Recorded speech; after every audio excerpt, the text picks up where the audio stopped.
Good morning friends, আমি চলে এসেছি তোমাদের জন্য আরও একটা নতুন ব্লগ নিয়ে। আশা করি তোমরা সবাই খুব খুব ভালো আছো আর আমিও খুব ভালো আছি। তো আমি অঙ্কিতা, তোমাদের সকলকে জানাচ্ছি আমার চ্যানেলে স্বাগত। আমি আমার জীবনে দৈনন্দিন দিন আমি যা যা করে থাকি সেইগুলোই আমি তোমাদের সাথে একটা ব্লগের মাধ্যমে শেয়ার করে থাকি। যারা প্রথমবার ভিডিওটা দেখছো তাদেরকে আমি জানিয়ে দিলাম। তো চলো দেখতে থাকো আজকে সারাটা দিন আমি কি করে কাটাই। তো সকাল সকাল দেখতেই পাচ্ছ এখানে আমি সুজি বানাচ্ছি, এক হাত দিয়ে ফোনটা ধরেছিলাম বলে একটু লেট হচ্ছিল এটা নামাতে। তো আমার ঘুমাচ্ছিলাম আমি মোটামুটি এখন কটা বাজে, ওই 5:45 মতন বাজবে বা 5:30 এরকম বাজবে, আমার খেয়াল নেই ঠিক টাইমটা। যেহেতু আমি 2-3 দিন পরেই ভিডিওটা আপলোড দিচ্ছি তো আমার খেয়াল পড়ছে না সেদিন কী বাজছিল। তো দেখতে থাকো। খোলটা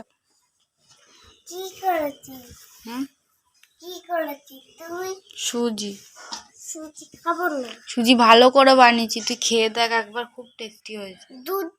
দেখতেই পেলে যে বোনকে এখানে আমি সুজি বানিয়ে দিয়েছি।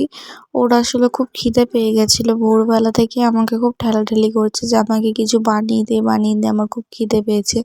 তো মা তো ঘুমের ওষুধ খেয়ে ঘুমায়, তো ওর জন্য মাকে, ও বোঝে জিনিসটা যে মায়ের শরীর টরীর খারাপ, তো ওর জন্য মাকে না ডেকে আমাকে ডাকছিল যে তুই আমাকে কিছু বানিয়ে দে। তো ওর জন্য ওটা বানিয়ে দিলাম, ও খাচ্ছিল। ও মানে সুজিটাও খেতে পছন্দ করে না, মানে কি বলো তো, ও রাত্রেবেলা বেশি কিছু খাবে না, মানে ভাত রুটি এগুলো খুব একটা খেতে পছন্দ করে না। মানে ছোটো ছোটো বাচ্চারা মাছ মাংস এগুলো খেতে ভালোবাসে, তো ওকে মাছ মাংস যদি এনে দেওয়া হয় ও ওটা খাবে না, ও শুধু ডাল ভাত একটু মানে খাবে, তা ফোনে কার্টুন চালিয়ে এইটুকু, এর থেকে বেশি কিছু খেতে পছন্দ করে না, খায়ও না।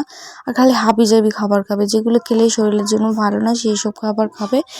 তো ওর জন্যই ওই সুজিটা বানিয়ে দিয়েছিলাম, পুটিয়ে পাটিয়ে ওটাই খাওয়ানো হলো। তো ওটা অল্প খেলো আর কিছুটা ফেলেও দিয়েছে।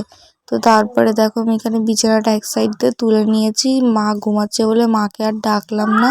মা যেহেতু অনেক ধরনের ওষুধ খেয়ে ঘুমায়, আর আমি অনেকটা ভোরে উঠে গেছি বলে মাকে ডাকিনি।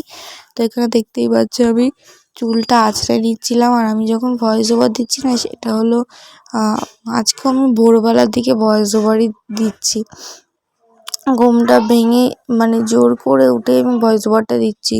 কাল রাতে মানে ভেবেছিলাম ভয়েস ওভারটা দিয়ে পুরো ভিডিওটাই করে ঠিকঠাক করে রেখে দেবো, কিন্তু আর হলো না, ঘুমিয়ে পড়লাম। তো ওর জন্য আজকে সকালে ভয়েস ওভারটা দিচ্ছি, দিয়ে তারপরে আপলোড করব।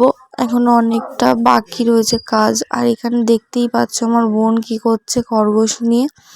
আর তোমরা আমাকে প্লিজ জানিও, যারা কয়েকটা ভিডিও আমার দেখেছো তারপর আবার এই ভিডিওটা দেখতে আসছো, তারা প্লিজ আমাকে একটু জানিও যে ভিডিওগুলো আমি কেমনভাবে করছি, কি ভালো হচ্ছে কি না, আমাকে প্লিজ একটু জানিও।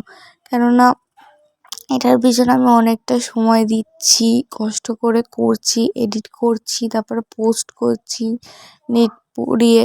তো অনেকটা অনেকটা করতে হচ্ছে আমাকে এর জন্য। তো ওর জন্য প্লিজ আমাকে একটু কমেন্ট করে প্লিজ প্লিজ জানাবে, যারা দেখবে আমার খুব ভালো লাগবে তাহলে। তো দেখতে পাচ্ছ এখানে আমি চা করে নিয়ে চলে এসেছি, আর যেগুলো বাসন বেরিয়েছে সেগুলো গামলায় রেখে দিয়েছি। আমি নয়তো মা মাজবে, মা মাজলে আমি জলটা টেনে দেবো।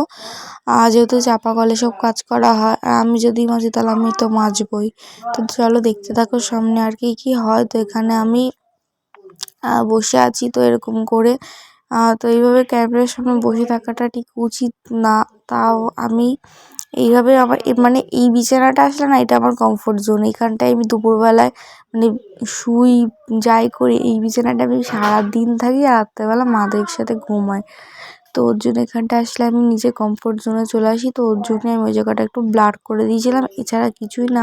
মানে আমার মনে হচ্ছিলো সবার চোখে সব কিছু তো ভালো দেখায় না, ওরম শুয়ে থাকা, তো ওর জন্য আমি ওটা ব্লার করে দিয়েছিলাম। এবার তোমরা বলতে পারো যে তোমার একটা কিছুদিন আগে ব্লগ ছিল যেটা তুমি শুয়েছিলাম, তো ওটা আমার অতটা খারাপ লাগেনি, কিন্তু এটা মনে হচ্ছিলো একটু কেমন যেন লাগছে, তো ওর জন্য আমি ব্লার করে দিয়েছিলাম। তো এখানে আমার বোন এসে, বোনের সাথে একটু কথা বলছিলাম, একটু আদর করছিলাম ওকে। ও সারাদিন আমার সাথে কিছু না কিছু কথা বলতে থাকে, গল্প করতে থাকে, তো সেটাই আমাকে বলছিল, তো সেগুলো ওর কথা শুনছিলাম আমি এখানে। আর ওর ওই প্লাস্টিকের বিস্কিটটা দেখাচ্ছিল, আরও ওইরকম করে আমার সাথে কথা বলে গল্প করি, দুজনে মিলে গল্প টল্প করছিলাম। আরও আমি বলছিলাম যে তুই ওরকম করে বলছিস ফোনের থেকে কিন্তু সবাই শুনে নেবে। বলছি কই শুনছে কই, তাই বলে ওরকম গানটা ওরকম সামনে দিয়েছিল। তো আর আমার দেখো এখনও চাটা শেষ হয়নি, আমি খেয়ে যাচ্ছি তো খেয়েই যাচ্ছি।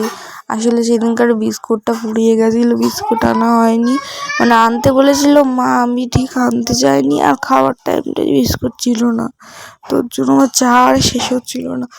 তারপরে দেখতে পাচ্ছ মা আমি বোন যাচ্ছি হলো একটু দোকানে, একটু আবির আনবো আর কিছু জিনিস আনার আছে, মানে অনেক কিছুই আনতে হবে, আটা অনেক কিছু আনতে পারে। এখানে দেখো এই দাদাটা মনে হয় ন্যাড়া পোড়া করবে বলে সব জিনিসগুলো নিয়ে যাচ্ছে, মানে জ্বালানিগুলো। এবার আমি যদি এই দাদাটাকে জিজ্ঞাসা করতাম যে ন্যাড়া পোড়া করবি কিনা তাহলে ভালো হতো। আমি তখন সত্যি কথা বলতে খেয়াল করিনি, পরে ভিডিও এডিট করার সময় দেখতে পাচ্ছি। আর দোকানের সামনে গিয়ে কিছু বাচ্চারা প্রতি বছর ন্যাড়া পোড়া করে, ওদের কাছে জিজ্ঞাসা করেছিলাম যে করবে কিনা। এই বছর আমার সত্যি ইচ্ছা ছিল ন্যাড়া পোড়া দেখার, কিন্তু ওরা বললো যে ওদের কোনো ঠিক নেই, জানে না, ওদের বাবা মাকে হয়তো বলবে তারপরে হয়তো করে দেবে। আমি একটা বাচ্চাকে বলেছিলাম যে যদি করিস তাহলে আমাকে একটু জানিয়ে আসিস। তো ওরা আমাকে কিছু বলেনি, কিন্তু রাত্রেবেলা যখন মোটামুটি 8:30-9টার দিকে ওরা ন্যাড়াপোড়া পোড়াচ্ছিল, তো তখন আওয়াজ পেয়েছি, তখন আর একা একা মানে বোনকে নিয়ে আর যাওয়া হয়নি। তো যাই হোক বাদ দাও। আমরা ছোটোবেলায় মানে ন্যাড়াপোড়া করতাম খুব বড় করে, মানে আমার মামাবাড়ির পাড়ায়, পাশের পাড়া আমার একটা বান্ধবী পাড়া ছিল, তো সেখানটায় গিয়ে আমরা খুব বড় করে ন্যাড়াপোড়া করতাম। ন্যাড়াপোড়ার মানে 1 সপ্তাহ আগে থেকে আমরা সব জ্বালানিগুলো কুড়ানো স্টার্ট করতাম, নারকেলের ডোকো, তারপর ওদিক দিয়ে কলা পাতা, তারপরে সুপারির পাতা সব এক মাঠে জোগাড় করে রাখতাম। সেইগুলো দিয়ে বড় দাদাগুলো ক্লাবের, তারা ওই বড় বড় বাঁশ কেটে লম্বা লম্বা করে ন্যাড়াপোড়া করতো। সেই দিনগুলোই ছিল অন্যরকম।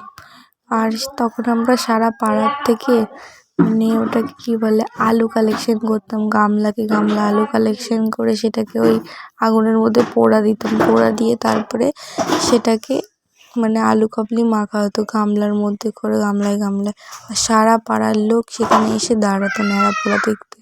সেই মজায় যে কী মজা, আমরা সারা মাঠ ঘুরতাম আর বলতাম মানে আজ আমাদের ন্যাড়াপোড়া, কাল আমাদের দোল, পূর্ণিমাতে চাঁদ উঠছে, গৌরহরি বলে এটা বলে সেই নাচানাচি হতো।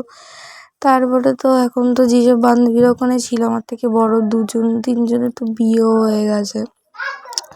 ওরা অবশ্য অল্প বয়সেই বিয়ে করে ফেলেছে স্কুল লাইফে, তো ওদের বিয়ে হয়ে গেছে, আর এখন সেরকম কারোর সাথে কন্ট্যাক্ট নেই তার মধ্যে।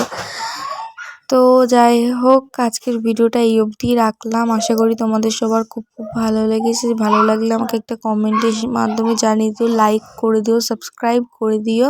তো দেখা হচ্ছে পরের একটা ভিডিওতে। পরের ভিডিওটা আসছে হলো হোলি নিয়ে, তো দেখো। টাটা।